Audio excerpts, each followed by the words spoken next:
History, when viewed from a distance, often looks like a series of chaotic explosions. We look back at the 1930s, the desperate and starving years of the Great Depression, and we see a landscape defined by disorder. We see the breadline stretching around city blocks, the dust storm swallowing the heartland, and the sudden, violent rise of the public enemy.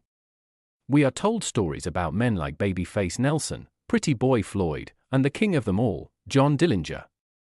The history books paint them as forces of nature, wild animals who smashed through the fragile glass of American society with brute force, Tommy guns, and reckless abandon. We remember the fedora hats, the fast cars, and the crooked smiles that charmed a nation that had lost faith in its government. We remember the noise. But chaos does not rob a bank in exactly 1 minute and 40 seconds.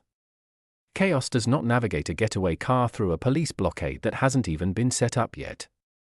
Chaos does not escape from an escape-proof jail using nothing but a piece of wood and a shoe-polished tin. The official records tell us that John Dillinger was the mastermind. But the FBI files, the ones that were redacted, buried, and burned, hint at a different, more unsettling truth. They suggest that Dillinger was merely the instrument. He was the hammer, loud and destructive. But a hammer cannot build a house without an architect. For decades, rumors whispered in the dark backrooms of Chicago speak of a shadow standing behind the man. A figure who never held a gun, but held a stopwatch. A figure whose weapon wasn't violence, but mathematics. Her name was erased from the indictments. Her face was cut out of the photographs. But she was there. Her name was Evelyn Moretti. To the underworld, she was known simply as the Cypher. And this is the story of how a forgotten woman orchestrated the greatest crime wave in American history, only to vanish into the smoke she created. To understand the machine that destroyed the Midwest banking system, you must first understand its creator. Evelyn Moretti was not born into crime. She was born into precision. Her father was an immigrant watchmaker in the South Side of Chicago, a man who taught her that the world was not governed by luck, but by gears. If a gear is out of place by a millimeter, he would tell her, the time is a lie.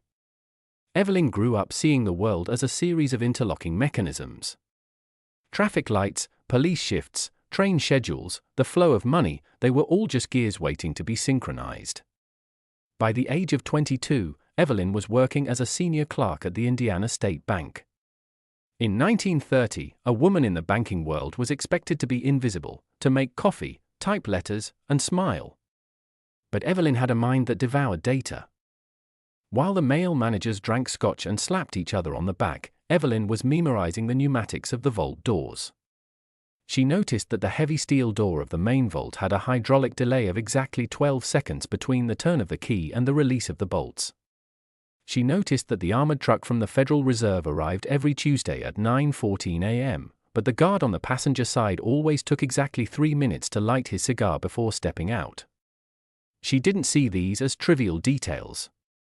She saw them as vulnerabilities. In the winter of 1931, the Depression hit hard. The bank managers began embezzling funds to cover their own gambling debts. When Evelyn caught them and presented the evidence, expecting justice or a promotion, she was fired on the spot.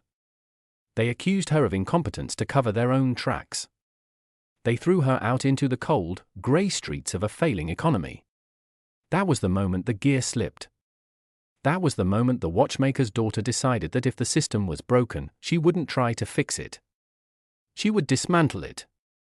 She took her severance pay, bought a stack of architectural graph paper, a high-precision stopwatch, and a police-band radio receiver.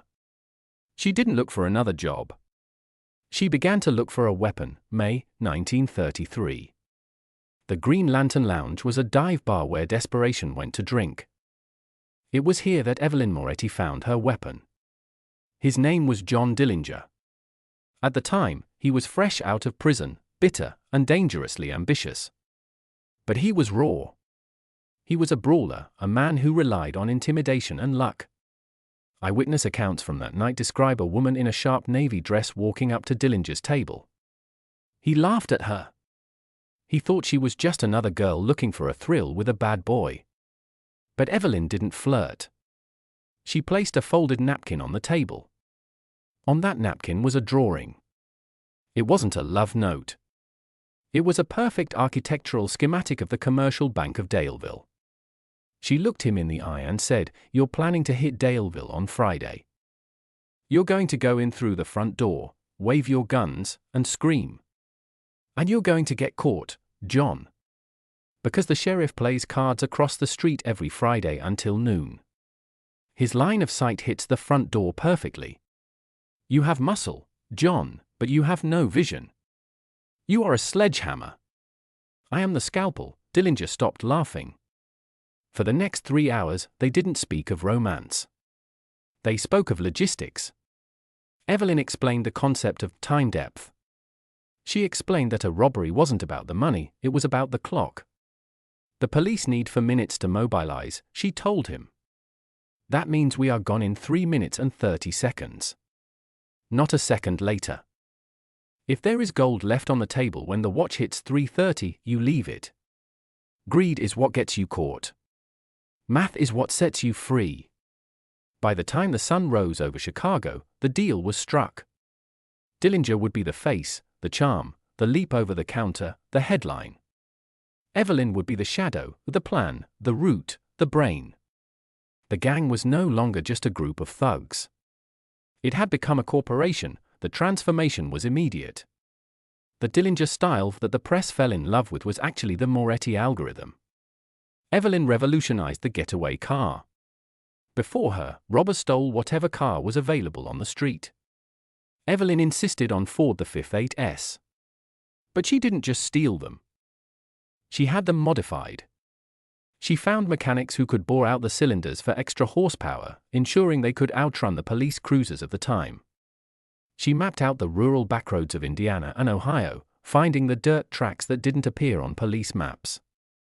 She created what she called ghost routes, paths that allowed the gang to cross state lines before the local police could even find the telephone number for the state troopers. But her genius was most visible inside the banks. She instituted rehearsals. In a jagged, abandoned warehouse outside of Gary, Indiana, she used chalk to draw the floor plans of target banks on the concrete. She made the gang run the heist again and again. She would stand there with that silver stopwatch, clicking it mercilessly. "Too slow," she would say. "You spent 4 seconds looking at the teller's legs.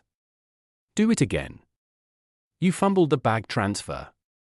Do it again." The gang hated her. They called her the Ice Queen. But then they did the job, and it was like magic. They walked in, took the cash, and walked out. No sirens. No shooting. It was so quiet it was spooky. That's when they knew she was worth every penny. Evelyn also weaponized the media. She understood that if the public loved Dillinger, the police would have a harder time catching him. She scripted John's lines. That famous moment when Dillinger told the bank customers, "Put down your money, we only want the bank's money." That wasn't improvisation. That was Evelyn. She knew that in the Depression, the banks were the villains. By stealing only from the institution and sparing the common man, she turned a criminal into a modern-day Robin Hood. It was a psychological masterstroke that turned the entire population into potential accomplices who would hesitate to call the police. One of the most striking examples of her genius was the Mason City heist. The plan was impossible on paper. The bank was a fortress. But Evelyn had spent 3 weeks in Mason City disguised as a journalist writing a story about local architecture. She discovered that the bank's tear gas system was connected to a central ventilation shaft that had a fatal flaw. She didn't need to disable the alarm, she needed to create a diversion. On the day of the robbery, while Dillinger entered the front, Evelyn had arranged for a decoy car to backfire and crash 2 blocks away, drawing the beat cops. Inside, everything was timed to the second. When the bank manager reached for the alarm, he hesitated, just as Evelyn predicted, because she knew he was new and untrained. The gang walked out with thousands of dollars, and the police arrived exactly 45 seconds after the taillights of the Ford the Fifth 8 vanished around the corner. It was surgical, but as the body count of the Great Depression rose, so did the frustration of a young J. Edgar Hoover.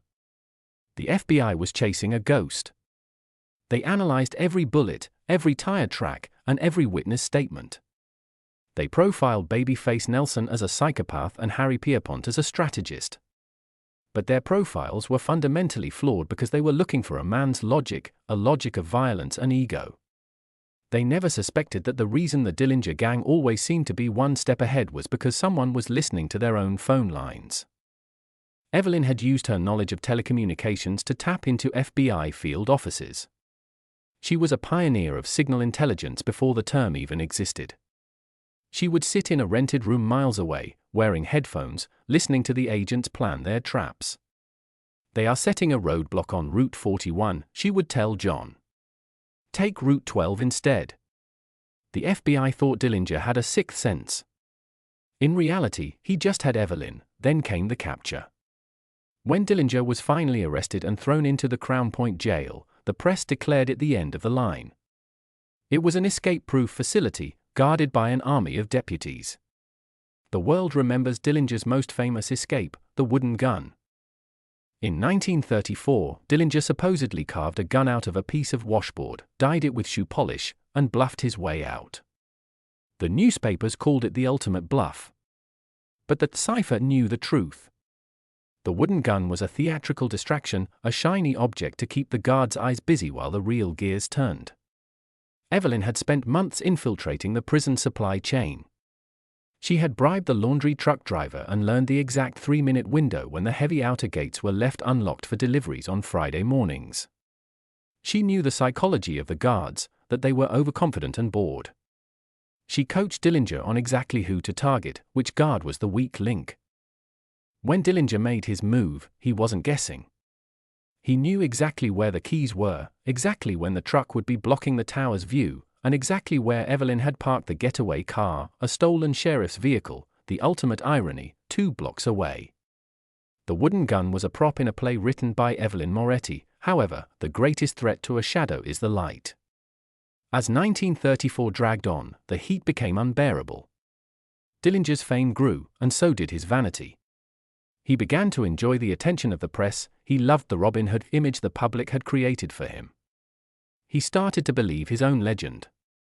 He started ignoring Evelyn's cardinal rule, stay invisible. He wanted to be seen. He wanted to be the star. He began spending money recklessly, buying expensive clothes, and frequenting high-profile clubs.